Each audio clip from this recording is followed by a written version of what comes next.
Meet Jignesh, an ordinary Indian. In June 2020, when India clashed with China at Galwan and 20 Indian soldiers were killed, Jignesh suddenly discovered his inner patriot. Overnight, he declared war on Chinese firecrackers, twinkling lights, and even chow mein. His zeal was admirable, his logic laughable, because every fiery boycott post he wrote came from his Oppo smartphone. Here's the catch.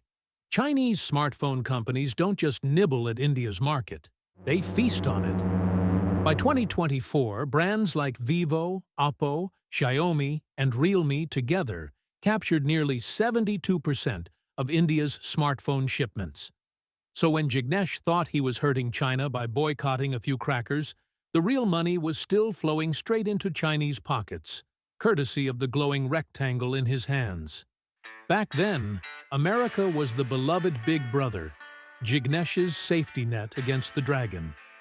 He cheered every handshake between Modi and Trump, convinced that Uncle Sam would swoop in like a Marvel superhero if China so much as sneezed across the Himalayas.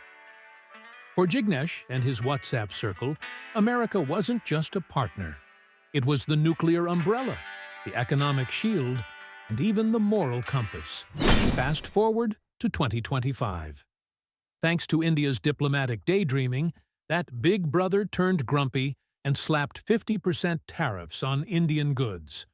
Overnight, Jignesh's villain changed. China became his new crush, and his boycott list got an American makeover. Coca-Cola, McDonald's, Subway were the new devils in town. When someone called out this spineless flip-flop, Jignesh parroted a borrowed cliché from the internet. There are no permanent friends or enemies in geopolitics. But once again, irony was driving the Harley. Literally. Because Jignesh posted these new boycott pledges using Android, a US-made operating system, scrolling through X and Instagram, both American platforms, shopping on Amazon, the American e-commerce giant, and recently uploaded a brag shot riding a friend's newly bought Harley-Davidson, America's most iconic motorcycle. India's nationalism is loud in hashtags, but mute in patents. Jignesh is not an anomaly. He represents millions of Indians who mistake loud consumer choices for meaningful nationalism. The country has ended up being penny-wise and pound-foolish. The deeper truth is that India never built the foundations of real economic power. The economy is still asset-based, not innovation-based. For decades, India has been celebrated as a talent pool, but not as a creator of intellectual property. Its biggest tycoons don't invent revolutionary products. They corner government contracts, spectrum auctions, coal fields, ports, and airports, building monopolies rather than inventions. Meanwhile, nations that create, whether it's SpaceX, Apple, or Facebook, shape the world. Easy nationalism is deleting TikTok. Real nationalism is inventing the next TikTok. So Jignesh can boycott Chinese fairy lights one year and American burgers the next.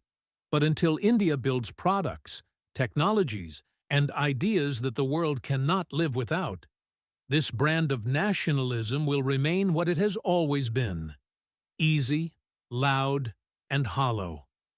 Real nationalism isn't about deleting an app or dumping a soda can. It's about creating something so valuable that others feel the pain of living without it. Thanks for watching Whispering People. Here, we peel back the noise to reveal the roots beneath.